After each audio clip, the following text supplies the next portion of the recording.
હમણાં યશ કલોલાની સ્પીચ હતી, તો એની જે સૌ પ્રથમ પંક્તિ હતી એ મને યાદ રહી ગઈ અને મને રિપીટ કરવાનું મન થયું, એટલે ત્યાંથી જ આપણે ચાલુ કરીએ કે ઈશ્વરની ઈચ્છા છે અને કુદરતની રહેમ છે. ઈશ્વરની ઈચ્છા છે અને કુદરતની રહેમ છે, એટલે તમે અને હું આ સ્ટેજ ઉપર, આ સ્થળ ઉપર ભેગા થયા છીએ.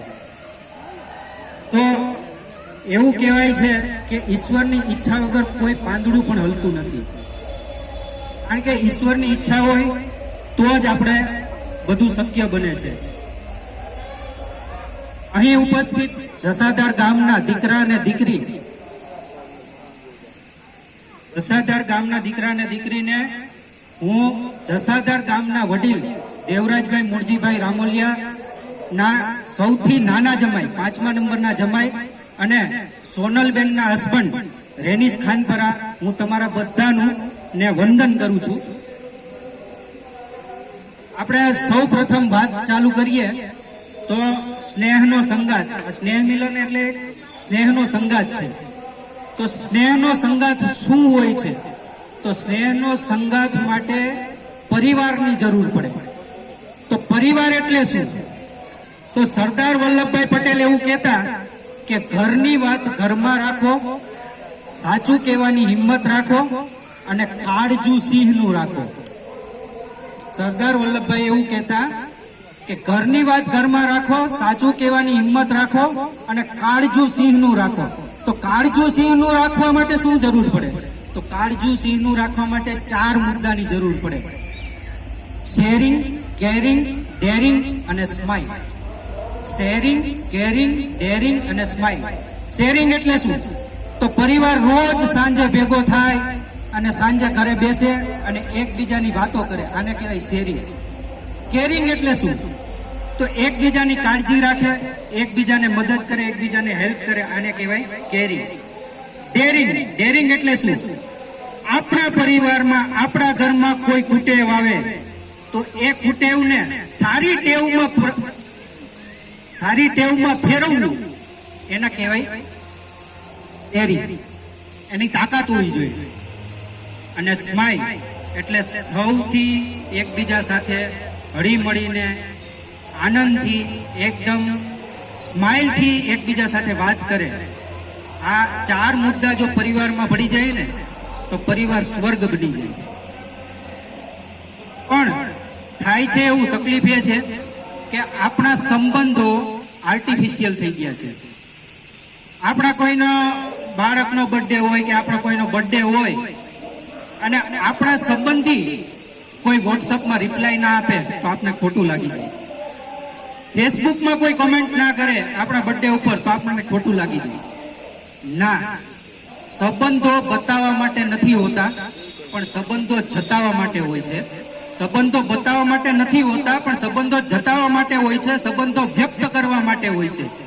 તો અહીં આપણે જસાધાર ગામનું સ્નેહ મિલન રાખ્યું છે, તો આપણે એકબીજા સાથે એટલું હળીમળીને પરિચય કર્યો અને બધા એકબીજાને મળવાનું છે આનંદથી. એ જ આપણું આ સ્નેહ મિલનનું સાર્થક થશે. તો બીજું, એક નાનકડી વાર્તાથી પછી મારા વક્તવ્યને હું પૂરું કરીશ. એક નાનકડું ગામ હતું. આ નાનકડા ગામમાં એક 6 થી 7 વર્ષનો બાળક આ ગામથી રમતા રમતા રમતા રમતા રમતા રમતા દૂર સુધી એક જંગલ પાસે પહોંચી જાય છે. એને ખબર નથી રહેતી કે મારું ગામ ક્યાં છે, મારું ઘર ક્યાં છે. ઉનાળાનો સમય છે, ખૂબ ગરમી છે અને એને ખબર નથી રહેતી કે મારું ગામ કઈ તરફ છે, મારું ઘર કઈ તરફ છે. ભૂલો પડી જાય છે. હવે એ બાળક, 6 થી 7 વર્ષનું બાળક દૂર જંગલમાં જતો રહે છે અને જંગલમાં એક આંબો દેખાય છે. બાળક થાકી ગયો છે, આંબા નીચે ઉભો રહે છે. એટલે આંબો પૂછે છે, યાદ રાખજો આ વાર્તાનું સાર શું છે એ સમજવા જેવો છે. આંબો પૂછે છે, કેમ થયું દીકરા, શું થયું, કેમ આમ હતાશ લાગે છે, કેમ ડરેલો લાગે છે? તો એ દીકરો કહે છે, 6 થી 7 વર્ષનો છે, કે મારું ગામ ક્યાં છે, મારું ઘર ક્યાં છે મને ખબર નથી, હું ભૂલો પડી ગયો છું અને હું અહીંયા આવી ગયો છું. ત્યારે આંબો કહે છે, ચિંતા કરીશ નહીં દીકરા, એક કામ કર, તું અહીંયા આવ, સામે નાના નાના પથ્થર પડેલા છે, એ પથ્થર ઉઠાવ અને મારી આ આંબાની કેરીઓ છે ને, એ કેરીઓ ઉપર તું પથ્થરને માર એટલે કેરીઓ તૂટી જશે. અને તને ભૂખ લાગી હોય ને તો તારી ભૂખ અને તરસ બંને મટી જશે અને તું કેરીઓ ખાઈ લે. એટલે દીકરો એવું જ કરે છે. સાંભળજો, 6 થી 7 વર્ષનો નાનો દીકરો છે. નાના નાના પથ્થર લે છે, કેરીઓ પર મારે છે અને કેરી તૂટી જાય છે. કેરી ખાય અને એની ભૂખ અને તરસ બંને મટી જાય છે. પણ થાકેલો છે એટલે આંબો એવું કહે છે કે એક કામ કર દીકરા, તું અહીંયા આરામ કરી લે, સવારના વહેલા પરોઢીએ તું ઉઠી અને તને યાદ આવી જશે કે તારું ગામ કઈ તરફ છે. એટલે દીકરો ત્યાં સુઈ જાય છે. સવારના પરોઢીએ એને યાદ પણ આવી જાય છે કે મારું ગામ આ તરફ છે, હું ભૂલો પડી ગયો હતો. એટલે હવે થાય છે એવું કે ત્યાંથી નીકળી જાય છે. હવે આંબો રોજ રાહ જુએ છે કે આ દીકરો આજે આવશે, કાલે આવશે, આજે આવશે, કાલે આવશે, આજે આવશે, કાલે આવશે, પણ એ દીકરો આવતો નથી. થોડા વર્ષો પછી, લગભગ 10 વર્ષ પછી, એ દીકરો લગભગ 16 થી 17 વર્ષનો દીકરો ત્યાં આવીને, 17 થી 18 વર્ષનો દીકરો ત્યાં આવીને ઉભો રહે છે અને પૂછે છે આંબાને કે તમે મને ઓળખો છો? ત્યારે આંબો એવું કહે છે કે હા દીકરા, હું તને ઓળખી ગયો. તું જયારે 6-7 વર્ષનો હતો ને, તું અહીંયા આવ્યો તો, તું ઘરથી દૂર આવી ગયો તો અને તને થાક લાગ્યો તો, ભૂખ અને તરસ લાગી હતી, તો તે મારી કેરીઓ ખાધી હતી. એ જ દીકરો છો ને? એટલે પેલો દીકરો કહે છે, 17 થી 18 વર્ષનો નવયુવાન, એવું કહે છે હા હું એ જ છું કે જેણે તમારી કેરીઓ ખાધી હતી. સરસ. આંબો કહે છે હવે મને ઓળખાણ પડી ગઈ છે, પણ તું એ કહે કે તું અહીંયા શા માટે હવે આવ્યો છો? એટલે એ દીકરો કહે છે કે મારે 12મા ધોરણમાં સારા પર્સન્ટેજ આવ્યા છે, સારા માર્ક્સ આવ્યા છે, પણ મોંઘવારી એટલી બધી છે કે મારે ડોક્ટરી લાઈનમાં જવું છે, કોલેજમાં જવું છે, પણ મારી પાસે પૈસા નથી. હવે હું શું કરું? હું મૂંઝાઈ ગયો છું. ત્યારે આંબો એવું કહે છે કે ચિંતા કરીશ નહીં દીકરા, તું એક કામ કર, મારા આંબામાં ખૂબ સારી કેરીઓ આવેલી છે, બધી કેરીઓને તું વેડી લે અને શહેરમાં જઈને વેચી આવ. આ કેરીઓ તું વેચીશ ને એટલે એમાંથી જે પણ પૈસા આવશે ને તારી કોલેજની ફી ભરાઈ જશે. એટલે દીકરો પણ એવું જ કરે છે. આ 17 થી 18 વર્ષનો નવયુવાન બધી કેરીઓ વેડી લે છે અને આ કેરીઓ શહેરમાં જઈને વેચી આવે છે અને એમાંથી જે પૈસા આવે છે એની કોલેજની ફી ભરી દે છે અને કોલેજ કરે છે, ડોક્ટરી લાઈનમાં જાય છે. હવે આંબો રોજ રાહ જોવે પાછો કે આ દીકરો આજે આવશે, કાલે આવશે, આજે આવશે, કાલે આવશે, આજે આવશે, કાલે આવશે, પણ એ દીકરો આવતો નથી. આ વાતને પણ બીજા 10 વર્ષ વીતી જાય છે. બીજા 10 વર્ષ પછી એક 27 થી 28 વર્ષનો વ્યક્તિ એ આંબા પાસે આવે છે અને કહે છે કે ઓળખો છો તમે મને? હવે આંબો એમ કહે છે કે દીકરા ઓળખાણ પડતી નથી કઈ, કારણ કે હવે તો હું વૃદ્ધ થવા આવ્યો છું અને મારી નજર પણ નબળી થઈ ગઈ છે. ઓળખાણ આપને બેટા કોણ છો? ત્યારે દીકરો કહે છે કે જ્યારે હું 6-7 વર્ષનો હતો, ભૂલો પડી ગયો હતો, મને ખૂબ થાક લાગ્યો હતો, મને ભૂખ લાગી હતી અને કેરીઓ મેં તમારી ખાધી હતી, અને જ્યારે મારે કોલેજમાં ભણવાના પૈસા નતા, ફી નથી, ત્યારે તમે મને કેરીઓ મેં તમારી વેડી હતી અને એ કેરીઓ શહેરમાં જઈને વેચી હતી. એ જ હું દીકરો છું. ત્યારે આંબો કહે છે કે હા હવે ઓળખાણ પડી ગઈ, પણ એ કહે કે તું અહીંયા શા માટે આવ્યો છે? હવે તને શું તકલીફ પડી છે? ત્યારે એ 27 થી 28 વર્ષનો વ્યક્તિ એવું કહે છે કે મેં કોલેજ તો કરી લીધી, પણ હવે મારા લગ્ન પણ થઈ ગયા, પણ હવે મારે ઘરનું ઘર નથી. હું મૂંઝવણમાં મુકાઈ ગયો છે કે મારે ઘરનું ઘર કેવી રીતે બનાવવું, પૈસા નથી, મોંઘવારી એટલી છે, અને મારી પત્નીએ જીદ કરી છે કે મારે ઘરનું ઘર જોઈએ. હવે હું શું કરવું? હું મૂંઝાઈ ગયો છું. ત્યારે આંબો એવું કહે છે કે દીકરા હવે તો મારે કેરીઓ પણ આવતી નથી અને હવે હું વૃદ્ધ પણ થઈ ગયો છું, મારી નજર પણ ઓછી થઈ ગઈ છે, હવે હું તને શું આપું? પણ એક કામ કર દીકરા, તું તું ચિંતા કરીશ નહીં. એક કામ કર, મારી બધી ડાળીઓ તોડી લે અને ડાળીઓ તું લઈ જા અને તારું ઘર બનાવી લે. આ વાર્તાનો સારાંશ સમજવાનો છે. બધી ડાળીઓ તોડી લે અને તું એને શહેરમાં લઈ જા અને તારું ઘરનું ઘર બનાવી લે. ત્યારે એ 27-28 વર્ષનો વ્યક્તિ એવું કહે છે કે હું તમારી ડાળીઓ તોડી લઈશ તો તમે કેવા લાગશો? તમે સારા નહીં લાગો. તો આંબો એવું કહે છે, કઈ ચિંતા કરવાની જરૂર નથી, તું દીકરા ડાળીઓ લઈ જા. આમ પણ હું વૃદ્ધ થઈ ગયો છું, હવે મારે શું જરૂર છે? મારા આંબામાં કેરી પણ આવતી નથી, હવે મારે શું જરૂર છે? ત્યારે એ દીકરો બધી ડાળીઓ તોડી અને લઈ જાય છે અને એના ઘરનું ઘર બનાવવાનું સપનું પૂરું કરે છે.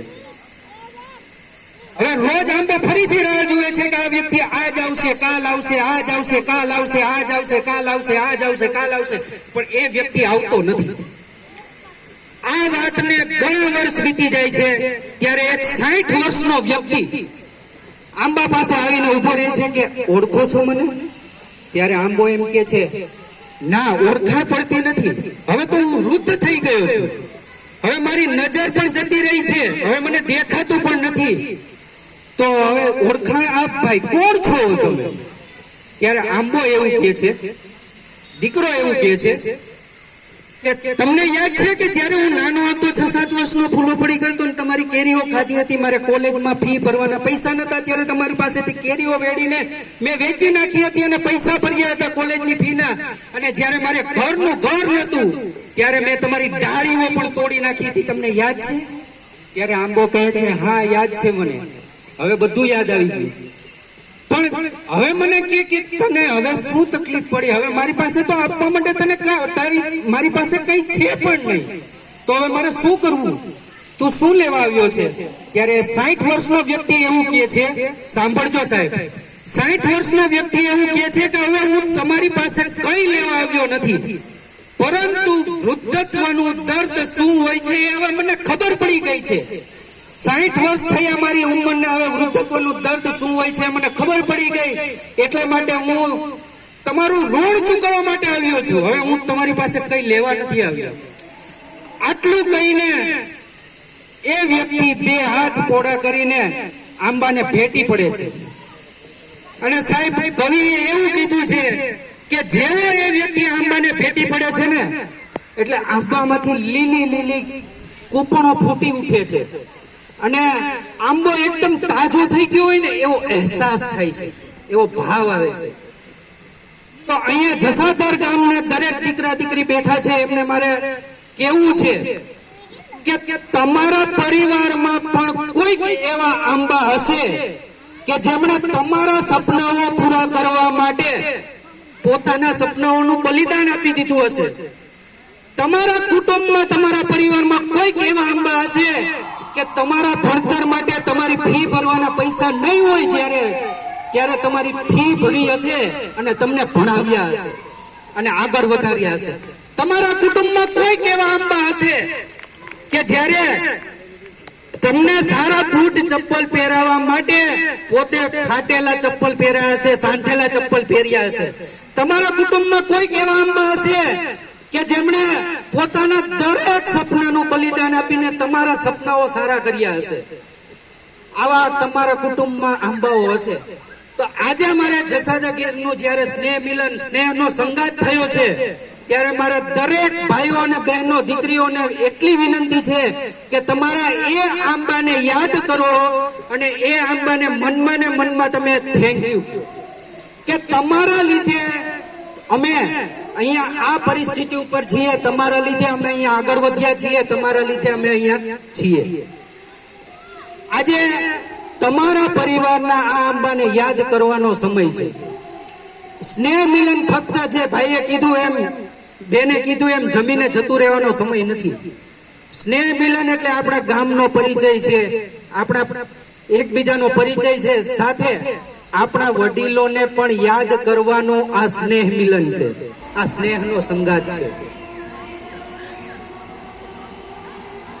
નથી જોતા મારે ગાડીઓ બંગલા, નથી જોતા ઝવેરાત, નથી જોતા મારે ગાડીઓ બંગલા, નથી જોતા ઝવેરાત, હું તો માંગુ બસ તમારો સ્નેહ ભર્યો સંગાત, હું તો માંગુ બસ તમારો સ્નેહ ભર્યો સંગાત. ધન્યવાદ.